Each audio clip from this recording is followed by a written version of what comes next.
Good morning, good afternoon, wherever you are. Welcome. Nice to be together today. Thank you so much for taking the time for a little bit less than an hour. We know you're really busy and you have busy work days, busy lives. So thank you so much for being with us. And today we'll talk about wisdom. Really interesting topic about how listening to the body and tuning into the wisdom of the body can really help us in our everyday life and at work. And the reason Pierre and I wanted to talk about that, and the reason why we talked about it on the podcast as well, is that we tend to live in our heads, right? It's like our head is this control tower.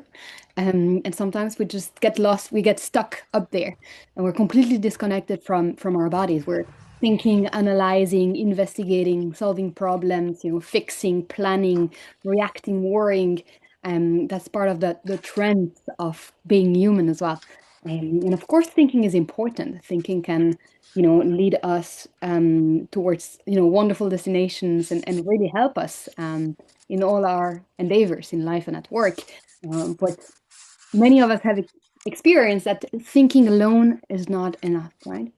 If we just think, there's something that's missing.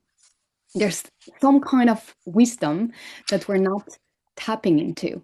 And these are the moments when, maybe you feel the body knows something that the head doesn't know yet. Or, the heart sometimes. The heart knows something that the head doesn't know yet. The mind hasn't fully caught up. It's a feeling in the gut, the gut feeling. It's some kind of, fluttering or tingling or a constriction, in the chest or the throat.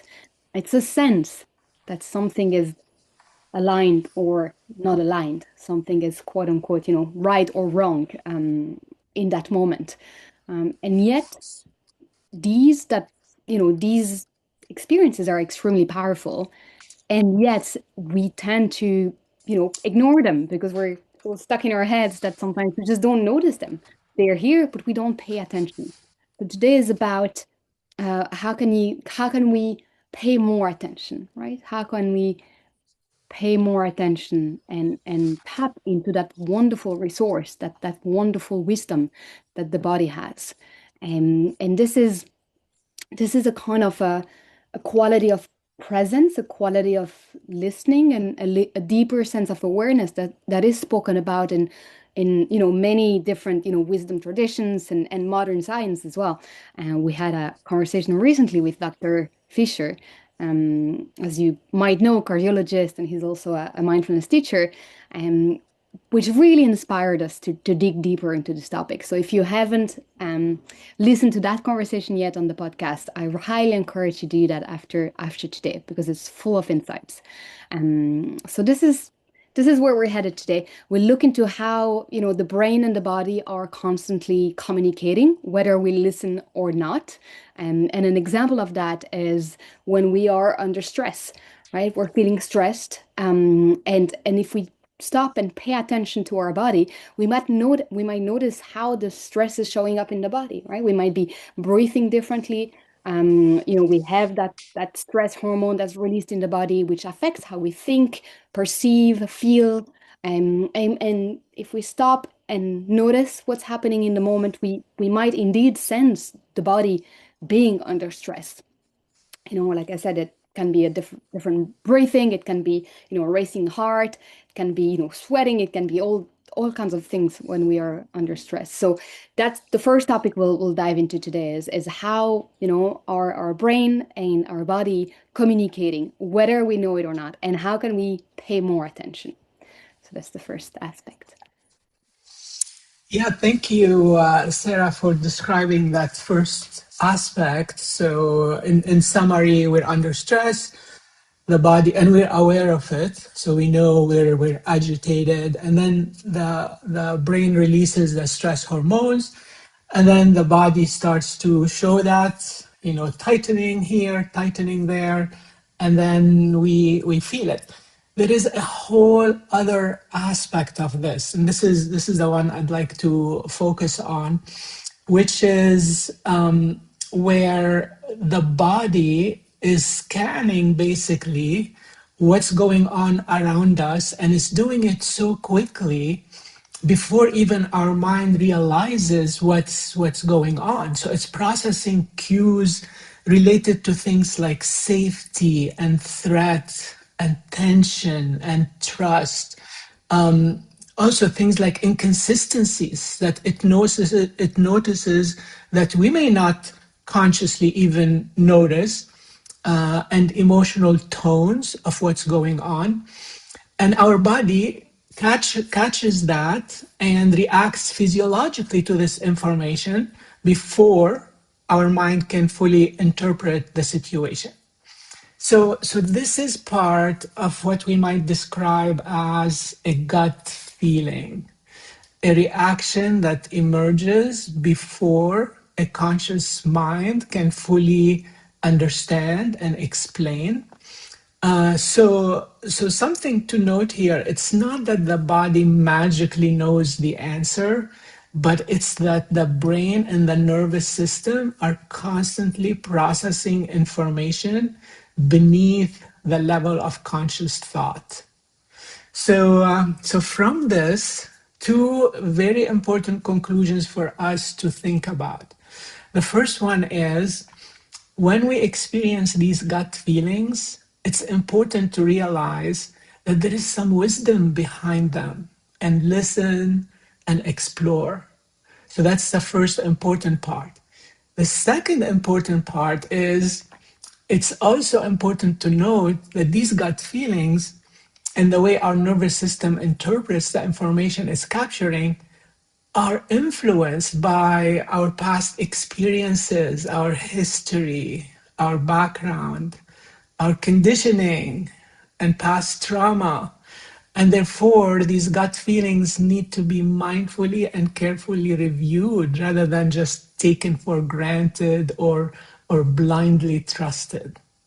So in conclusion, the insight to take away here from this aspect of communication between the body and the brain and the nervous system is that that gut feeling or these gut feelings are important to listen to and not to take fully for granted. And mindfulness is the way to help us relate to these signals and do so in a way that's wiser and more productive. Thanks, Pierre. Um, I'll say a few more things about that that will introduce the practice we'll do together today.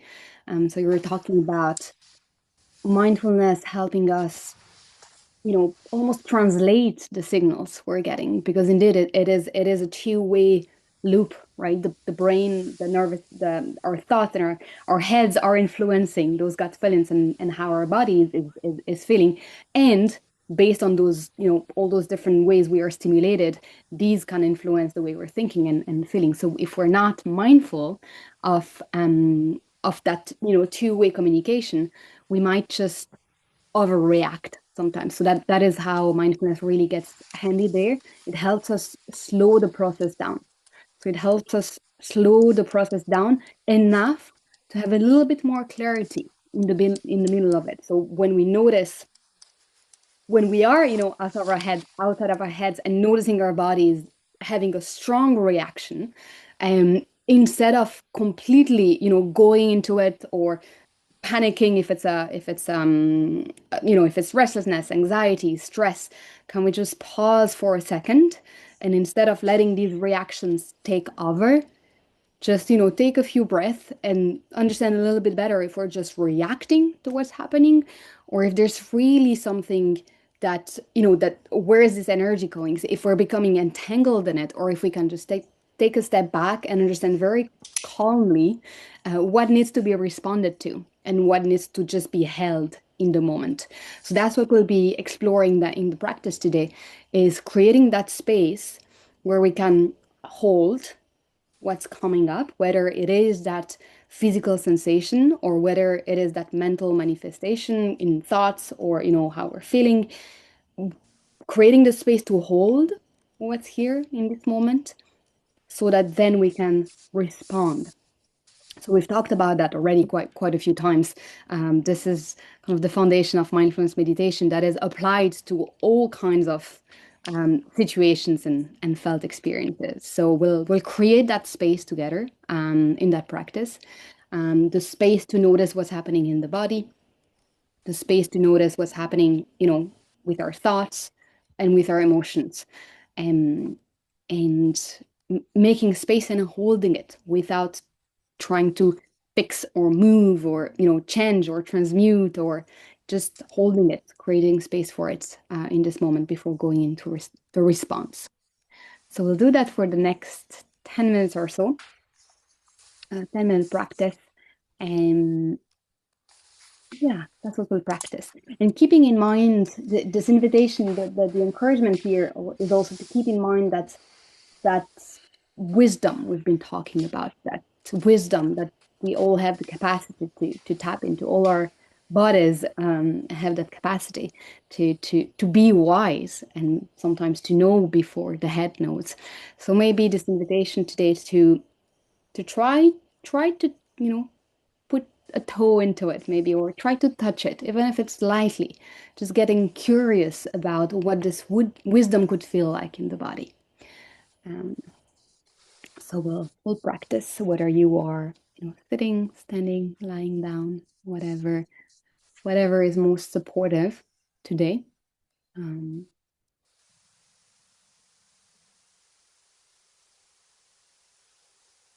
and breathing,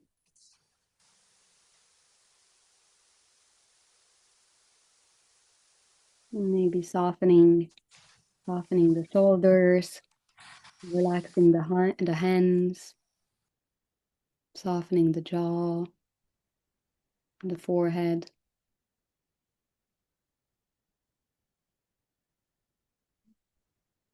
And taking a few deep, nourishing breath.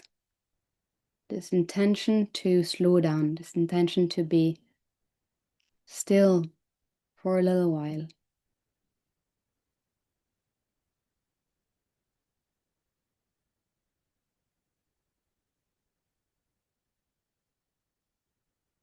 Breathing and checking in how you're doing right now. Checking in how your body is doing, how are you feeling physically? What is the mental state that you find yourself in? What's the state of your mind? What's the state of your heart? Are there any emotions present?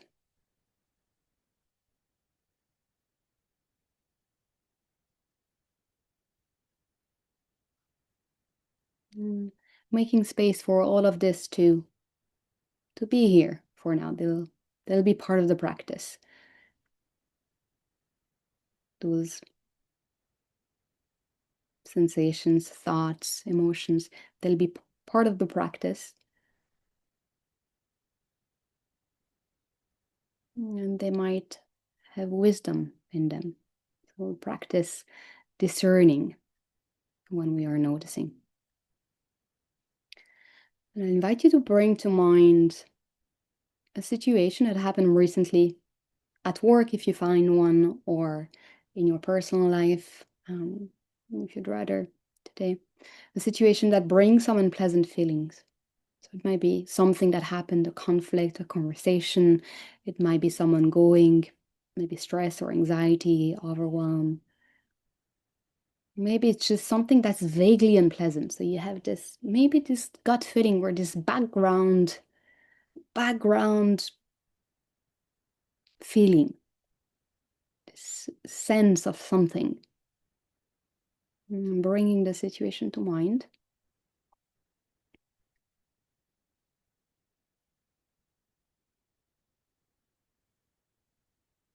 And first of all,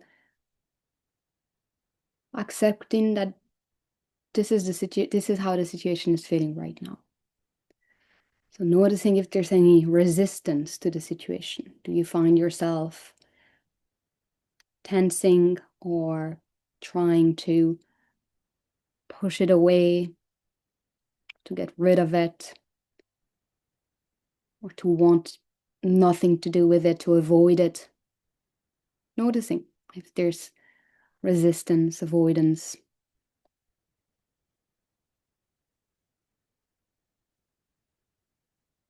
And if there is,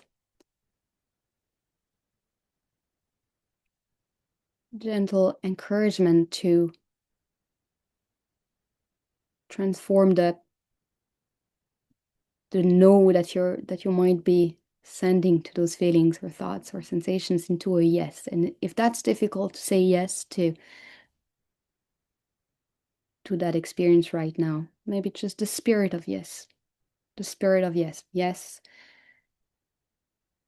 this is how life feels right now. Okay, making space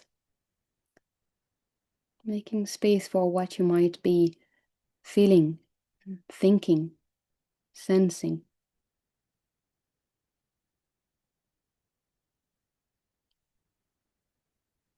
Noticing what feelings are coming up when you're more practicing with this situation, which feelings, which emotions, and how are they showing up in the body. Are there any felt sensations, any gut feelings?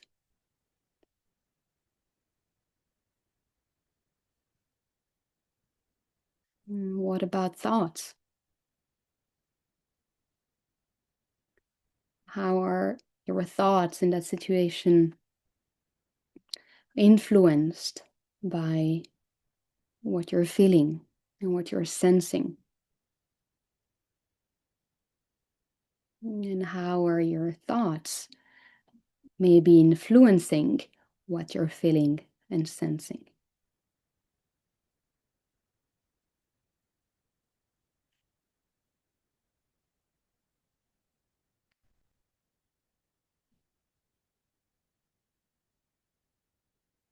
Trying to connect the dots, sensations, feelings, emotions, thoughts.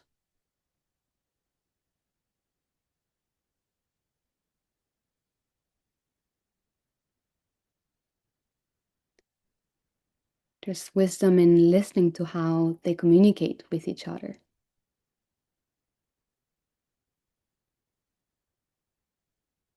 So listening, what might be maybe one or a big or little nugget of wisdom that the body might have for you in this situation.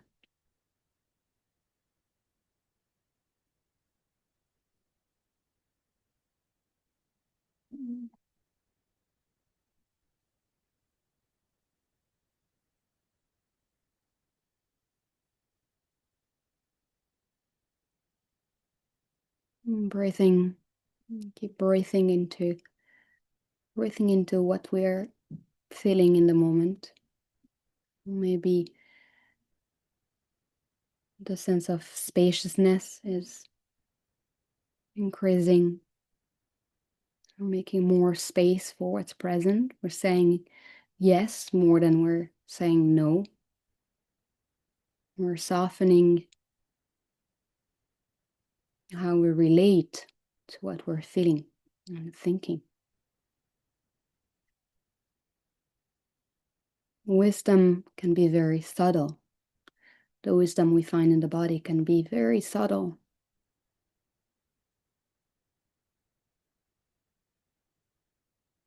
It's only by slowing down and going deep inside.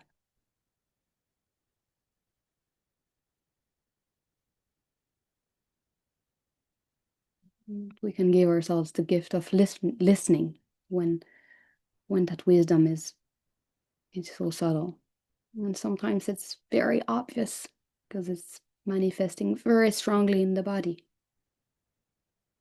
If that's what you're experiencing right now, noticing.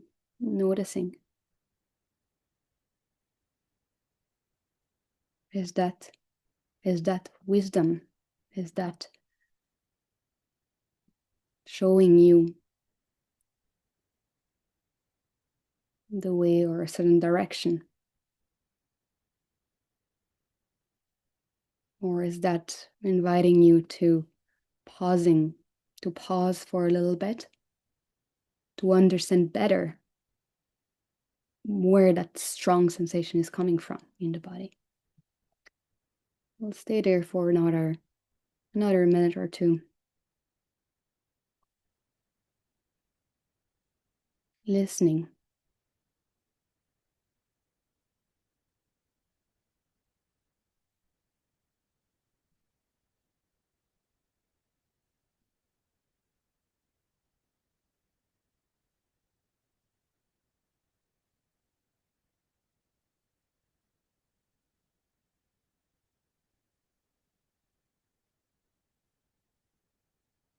You're welcome to stay there as long as you'd like, if you'd like to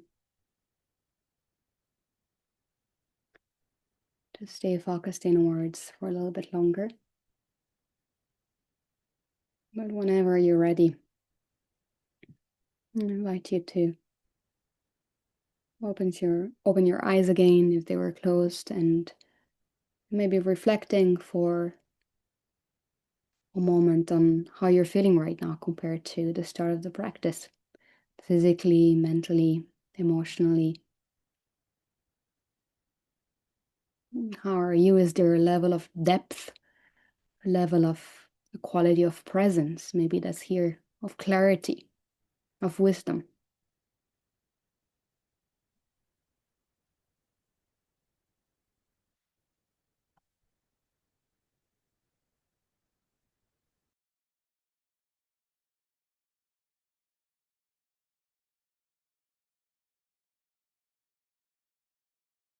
Right. It's a good time to reflect and then to share. We're gonna go into small groups to make sharing a little more easy and to have more of it. And then we'll come back and continue the sharing in the main room so we can also share some insights that came up in the small groups so we can all be in sync and take away more insights.